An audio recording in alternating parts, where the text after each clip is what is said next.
Hi everyone, this is Kerim Baran with SolarAcademy. Today I have with me John Springer of Dynapower. John is a segment manager for e-mobility, among other things, at Dynapower. And today we're going to talk about a lot of things, but mostly technologies around DC coupled architectures. But before we dive in there, John, I would like to ask you a little bit about your background and how your career has evolved, or even go back further than that if you wish. As a person, love to get to know you, and how you found yourself doing the things you are in the world, and ended up at Dynapower, what you're doing now. Yeah, absolutely. Kieran, thank you so much for having Yeah, me on Solar Academy. I definitely appreciate the opportunity to speak to you and to kind of talk about some of the developments that are, I think, kind of going to be industry changing, like moving forward.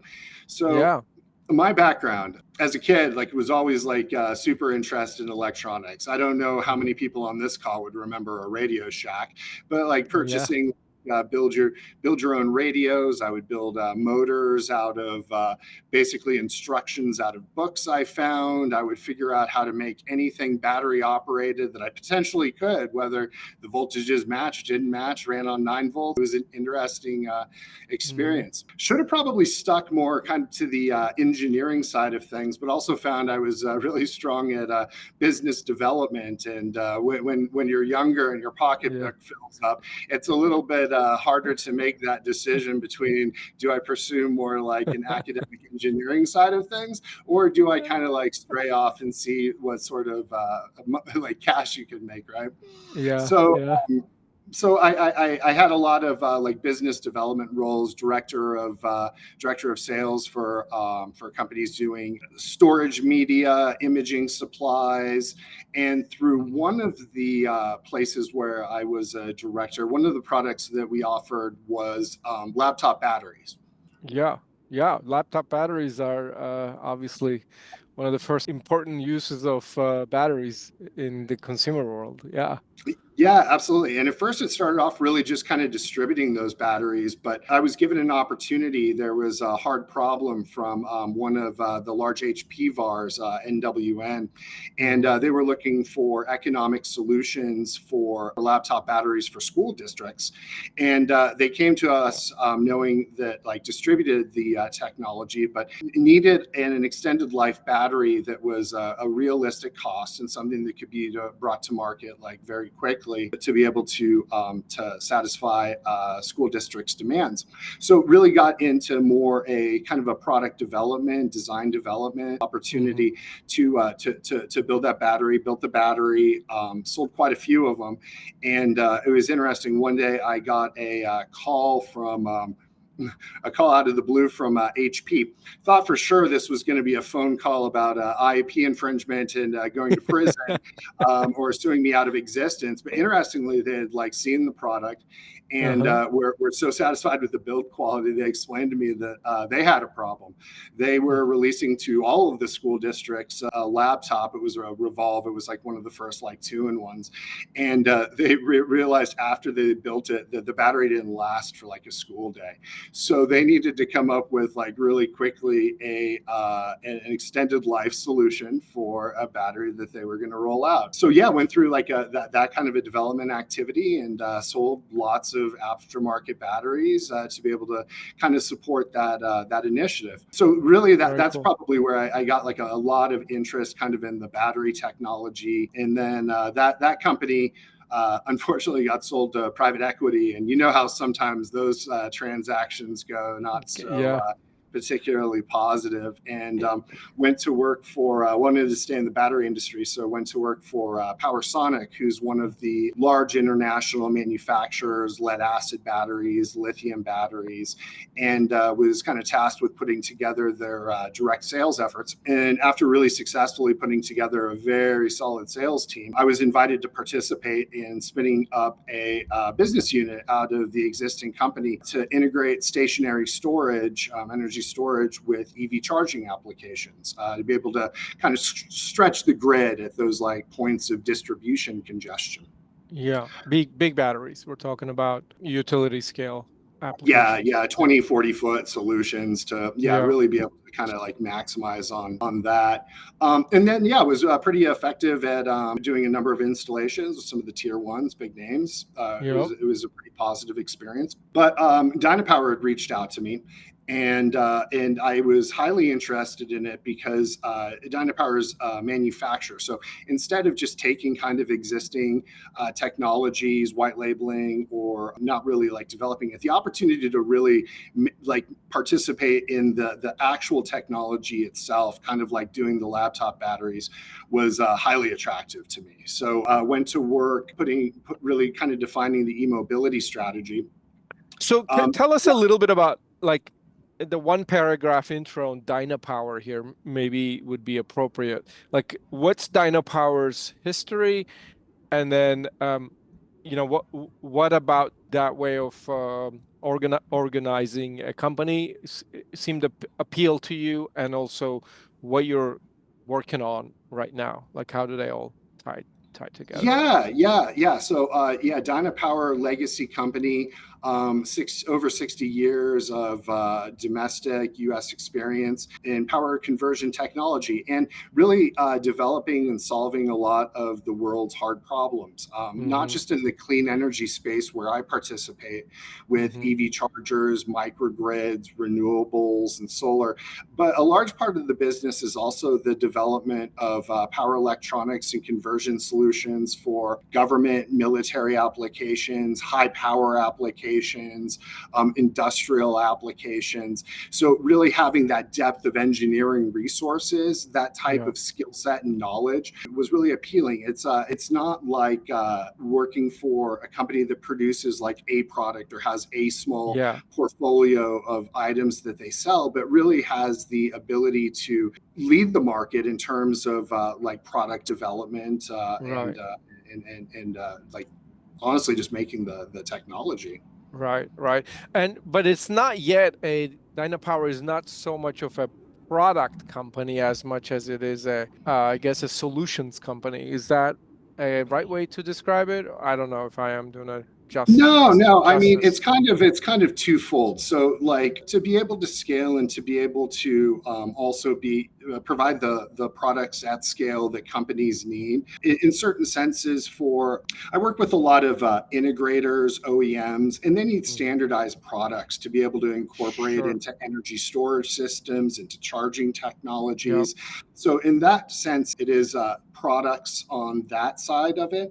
But then on the Right. other side, it's those development activities and project-based solutions. So kind of a unique one that we participated in that would maybe give us like a sense of Hmm. scale is we provided all of the power electronics for the ACES project, which is the very large hydrogen electrolysis project in Utah.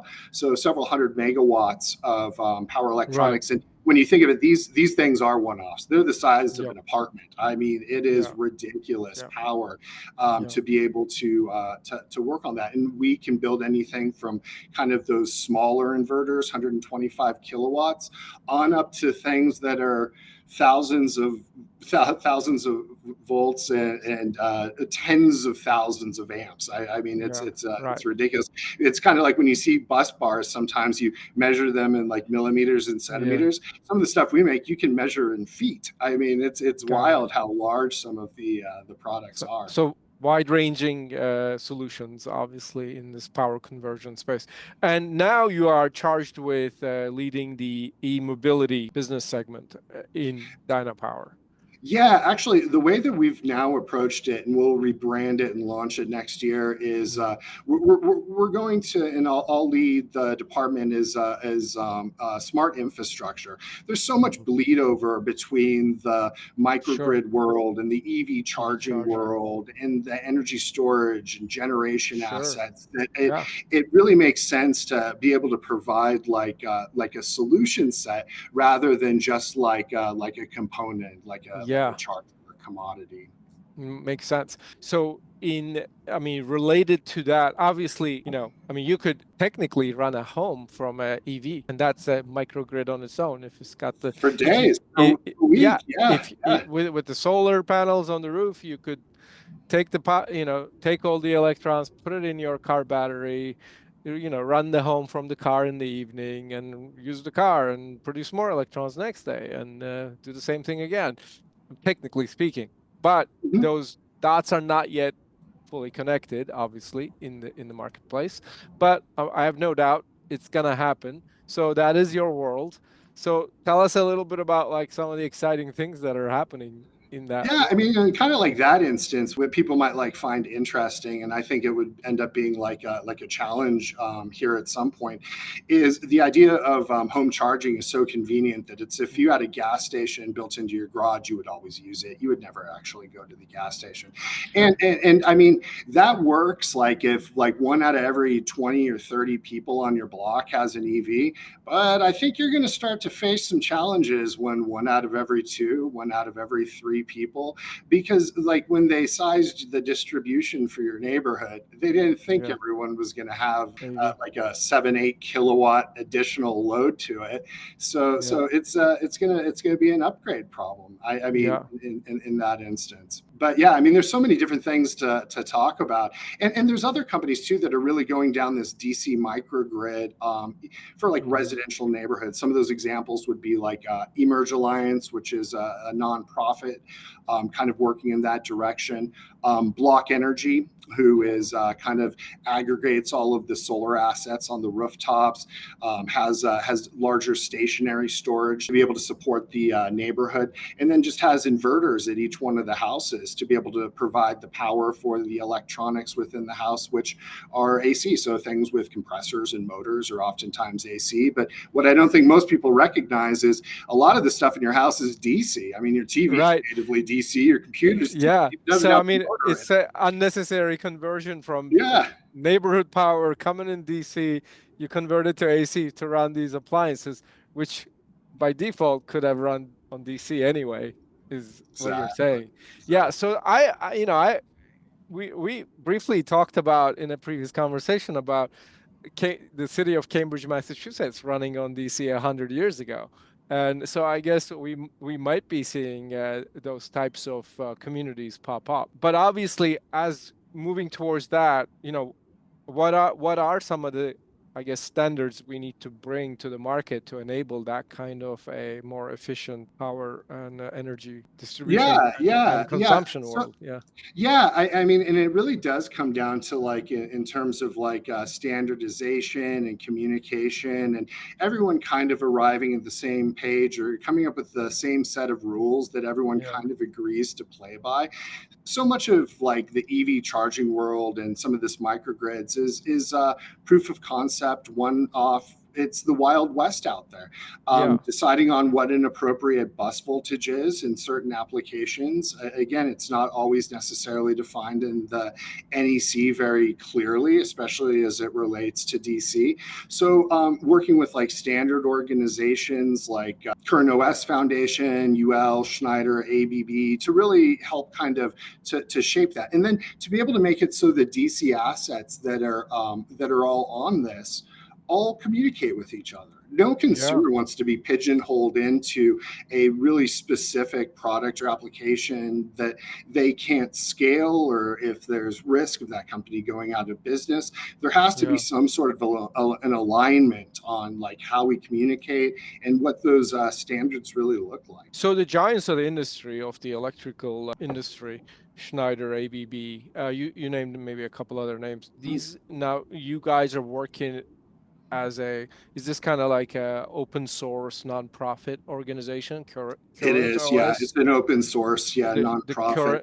Current OS Foundation, to determine the standards that will essentially be used for these a new world, really a Yeah, DC yeah, and it's DC. everything from the little teeny DC components all the way up to the large scale. There's got to be Yeah. some way of everything playing nice in the sandbox, as it were, Yeah. and kind of having that level of definition, and safety, there, standards. there must be so many different elements to making this happen or work? I guess, like, what are some of the key obstacles or stumbling blocks and bottlenecks in your view that need to Yeah, be tackled so that we get to this more efficient world? Yeah, in my opinion, I think one of them would have to do kind of with some of the protections. AC has a tendency to like if a circuit breaker goes off, the AC just it just stops. But the DC doesn't have that 0 volt cross, so it kind of arcs, and having kind of those arc flash situations kind of poses a risk in terms of like safety Sure. potentially. So, and nobody really wants a bunch of like fuse disconnects and some of Yeah. those types of solutions. So I think like where some of it's going to come from, and I think it'll become far less expensive in the future, is some of the more like silicon-based solutions for solid state relays, circuit breakers, and then those have the added advantage too of really being like smart devices. I mean, it's a smart panel at your house. It's not just on or off. I mean, it understands what current is going through it. It's able to limit it. The utility is able to take a look at it. Everyone's house, everything can communicate in a smart grid situation. And I know very little about this topic, but I've overheard things like from the wave of that length that appliance is drawing, you can tell which appliance unit is drawing how much power in your home, and you can kind of tell, okay, so the refrigerator used this much, and the microwave used this much, and the washer dryer used this much, kind of analysis.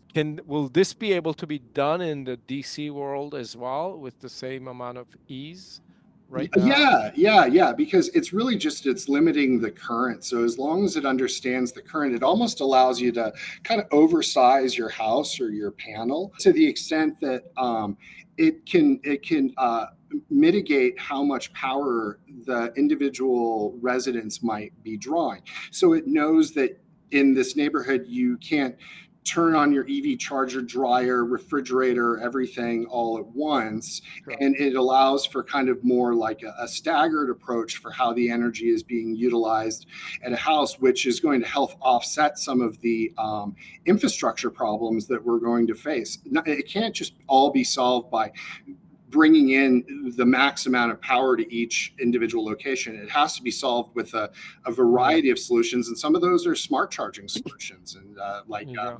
the AI solutions. Right, right. So if you were to take a guess of like how this is gonna look like in the future, Oh what gosh, would you say? I can't even look past 2 months from now without Really? I'm not really sure how it's gonna play out. But Yeah. I mean, I think that there's going to be like a lot of solutions, and I think like when the U.S. looks at it critically, we have to like take a look at things like the existing grid is 70% of that grid is 25 years old or older. I mean, Yep. it's starting to meet end of life. Yep. You're looking at an increase in consumption in the U.S. of 10%, probably by 2028. And that doesn't Mhm. necessarily mean you have power at the right places. Right. That's just the overall consumption. And then a tripling of power in the next couple of decades. The Yeah. government wants to throw like $1 billion here, $3 billion here at a problem that's going to cost $2 trillion. Right. And I mean, for any politician to say, hey, Right. we need $2 trillion is kind of political suicide. Yeah, and especially when panels and batteries are so cheap. I mean, this is what drives me nuts. You know, I mean, and the residential solar market is so inefficient, and mainly because of consumers' ignorance, if you really ask me. Mm-hmm. Because we can really build assets, solar panels. I mean, I'll leave the batteries out, but you can build solar systems for really $1.50 to $2. But most of California is still paying 3 to 4, maybe even sometimes over $4 a watt, when Florida is paying 2.25. And the only reason that's happening is because everybody's pricing solar's value just a tad bit under the utility pricing, which varies double in California, and all the value in the middle is being lost between all the middlemen. And I mean, they're making fat margins, but consumer is not benefiting from it. And in the meantime, we're giving them a really bad product, which is Oh yeah, I mean, So- I and we're agree. I agree complaining with you. about that it's going to cost $1 trillion to upgrade this 100-year-old system. I think the solution will have to be consumers empowering themselves with solar plus batteries and DC power in their Mhm. own properties, and it's they're going to get 3-year payback on these investments if they do it right, and if we design the solutions right, or maybe 5-year payback, but it's definitely be much better deal than they're getting now. Oh yeah, And, no, and yeah, I don't I think the grid completely agree. Like needs to people, die. I think the grid can live in this equation as an exchange medium, but they're going mhm. to have to innovate themselves as well. I mean, we're Yeah, talking. and that's why and that's why we work so much on the microgrid side of things is being able to because these major corporations, data centers, EV charging stations, they are not waiting for an upgrade. No, They're no, not they're they're not doing their banking on off-grid the solution. government coming in. Yeah, Yeah. there's yeah, they take a look at it and it's like, whoa, this is how many Oh, we got years to now? wait 2 years for a transformer to be shipped and an Oh, interconnection yeah. permit. No, we're like they're just gonna put the batteries and the panels in their backyard and power their Oh data yeah, centers yeah, now. exactly. Put the panels and the batteries in the backyard in a residential sense, and some of the larger commercial industrial facilities, Yeah, just larger systems, but really for self-consumption at those locations. It's kind of like it would be like I live in Nevada, and if you're out in the middle of the hmm, desert, it's phenomenal. You could probably buy acres for pennies on the dollar. But if you build that plant, where are you going to push the power to? I mean, the transmission lines are yeah, forever away; they're completely loaded. yeah, So, really having more a more distributed architecture is more efficient, and it's also safer in terms of like redundancy, reliance issues, hmm, really ensuring the power is where the power needs to be and that people are yeah, protected in terms of if there is a grid outage or disturbance. yeah, yeah. I mean, we talk about 10% increase in consumption, but there's a possibility we might have 30% or even 2x by the end of this decade or in the next 10 years, let's say. Yeah. And that can't all come from the traditional, you know, central power, centrally, what's the right word? Central power stations. It has to be built behind the transformer, behind the meter at the point of consumption if we're going to have that much additional capacity. I completely agree, and the permitting for it is so much easier. The speed to market is so much faster, Yeah, and after like quantifying like what your capex and opex are, you're safe. You know what you're paying for power. yeah, It's not like this huge variable in the future where like you're subject to wild fluctuations, potential cost increases. You can yeah, see the effects of it, and you can get the power that you need today instead of waiting for power that might not even eventually come.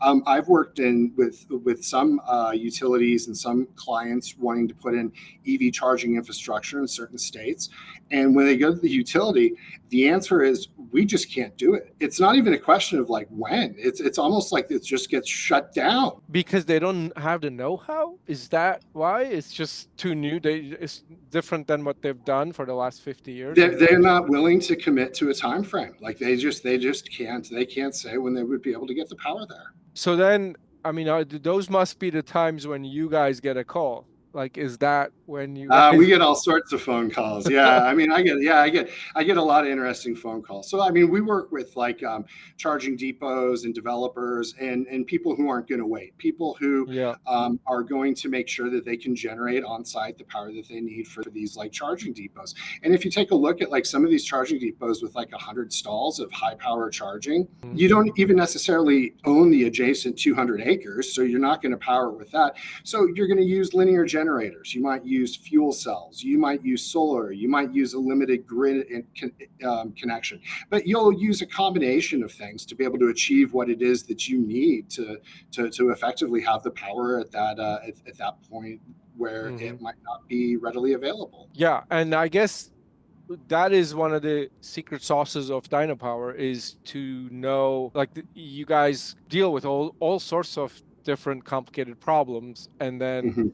you kind of create that solution that kind of glues it all together. Would that be a fair way to describe that? Yeah. So much of the secret sauce is in the power electronics. How do you take these diverse assets that operate and output on different voltages, and then how do you bring it all together in one cohesive system that allows it to work? Yeah. But really, like helping and kind of going back to some of the previous conversation on some of these standards is arriving at something that's scalable, something that's a little bit more standardized, cookie cutter, that really can scale faster. But that's going to really depend on like industry alignment. And I guess, I mean, even in those cases, I don't know, like maybe a big data center that is that's deciding not to wait for the utilities to connect them to power. Like they design their own behind the meter, behind the transformer solution. Don't you still need some approval from the utility or some sort of permitting entity on the maybe on the construction side? There is Or permitting, but it isn't waiting for an interconnection. So the interconnection is the thing that really yeah, takes so you get the construction permitting or the real estate related permitting done, but you don't need to. But ultimately, that device that you're powering is still technically connected to the grid. Like you're not completely disconnecting it from the grid. Correct. Yeah. And it's But you been can, overlooked in some instances, and other utilities are starting to want to know what you're doing on the DC side. right. So some utilities Because you're do still want connecting to some electrical appliance or component, which is also connected to the grid, technically speaking. So they do want to know, rightfully so, because it might affect the grid, right? Oh yeah, and you need to be able to provide assurances that you are not going to push back like a bunch of like power. Right? Like you are on the hook for those considerations. Yeah. So now let me ask you this though. Can you standardize that type of solution? Okay, maybe it's a great thing to do it for big data centers or other types of industrial applications, and you sell 100 of them or a couple thousand of them. Great. But can you do that type of design and roll it out across 100,000 homes to start I with? And know, and that's like one of the big questions. That's why we're because kind of like that's what the world needs, right? Yeah, I feel like. and I mean that's almost like these days, like sampling the AHJs to see like who's going to push back on like on what things and how like standards are interpreted. I mean, if it's a standard, it's a standard, so it would probably be okay once it's like into the NEC. But in some of these instances, yeah, I mean it's variable. Some of these utilities don't have experience, as you probably have seen, with these types of like products and solutions, so they're kind of at a loss. And and I mean there's how many thousands of utilities in the US? You want to get all like everyone to get on the same page with all of this? Like that's an interesting ask. That's a big problem with the transmission and distribution upgrades. I don't know how you're going to like get everyone like on the same page when I think there was a like a transmission line that went through like Louisiana, and I think Louisiana like was partially on the hook for some of the costs involved, but there was no distribution or anything that came off of it, so they reaped absolutely zero benefit for something that they had to pay for. Wow. Yeah, I mean the utilities have it tough too. Like we gotta make sure everybody wins in this solution. So I don't know what. Well, it sounds like you guys are working on a whole wide-ranging series of solutions, and it'll be interesting what comes out as the winning, I guess, DC architecture out of this. Yeah, and I mean, like we're with Dynapower and our like just historic experience and kind of working with some of these like emerging and nascent projects. It's I think it's important to like be able to take our experience and be able to help others understand that as well in helping to define some of those standards and considerations, and not just like following what somebody else might want to put in place, but really taking some of that experience and knowledge and like helping the industry out to kind of help lead some of that conversation and help really like define what some of that should potentially look like and get everyone in the same room. I mean, we can be competitors but still like work together and coming up with what's best for the environment, what's best for the consumers, what's best for industry, like just what's in everyone's best interest. And there is that area that is what is in everybody's best interest. Yeah. Well, as we're nearing the end of our conversation, any I guess any wishes from the universe? Like if the universe could bring some things your way, what would that I'm be going to sound like a madman, but this is I want microreactors. I am so sold on the need for for microreactors, like nuclear modular reactors? yeah, Yeah, yeah, containerized nuclear. I honestly yeah. think that is one of the big missing Computerized. components. Yeah, obviously. Yeah, digital. All kind of. Yeah, I get that. Yeah, I mean it's providing the base load. It runs Yep. 24/7. It can really work on some of those grid inertia problems, which are a little Hmm. difficult to solve in some of these like solar and battery projects. Yep. And it provides like a really compact solution. I mean, again, if we go back to the like example of EV Hmm. charging and not having the 200 acres next door to you, yeah, it would be nice to have a few 20-foot shipping containers that kick out Yeah. the same power for the next 15 years. Yeah. And are you seeing applications of that like close to like happening? And what would be the cost if? What's interesting, the cost one is always throwing me off. I've tried to calculate the cost, and Yeah. it is a wild, unattainable number. It sounds too insane. So I need to work on the cost. I can't go into You too mean much like it's too detail. expensive? Too expensive? Yeah, the estimated cost of the reactors is extremely high. Yeah. But again, I don't have the hard data to be able to pull from to be able to Hmm. to fact check whether or not that's like a real number or not. I'm sure at some point it probably scales and makes sense. But there are solutions that are out there that are Yeah. mobile, containerized microreactors. It does exist. It does, huh? So and they're being used. Well, obviously they're being used in submarines and stuff And right some, now. yeah, Yeah, I mean, exactly. And right? maybe the people that did the submarine stuff, maybe they're working on some other stuff too. So No doubt. I guess I mean, I like that idea. I think we need base load, and and that's a very nice, clean way of powering that base load. And my only concerns with it is that it might be tough. Like you might bump into the NIMBY problem, like not in my backyard. Okay, I like the idea, but I don't want that thing yeah, next to that's my the problem. building. It's gonna Yeah. be, it's gonna be, Yeah. yeah, And exactly. then That. and then the cost is unknown. Whereas the cost for solar and batteries, Oh yeah, I mean, it I mean, pencils. it's solar is 10 times cheaper than it was 15 years ago, and I've seen it with my own eyes go down 10, 20, 30% every year. And battery seems to be on a similar trend. And yeah, are we going to be able to have enough batteries, lithium reserves, and all that? That's a big concern, and maybe there'll emerge some new technologies. But yeah, no doubt, it's the early days of this standardized DC architecture future that might be, I guess, the new paradigm that we all walk into soon.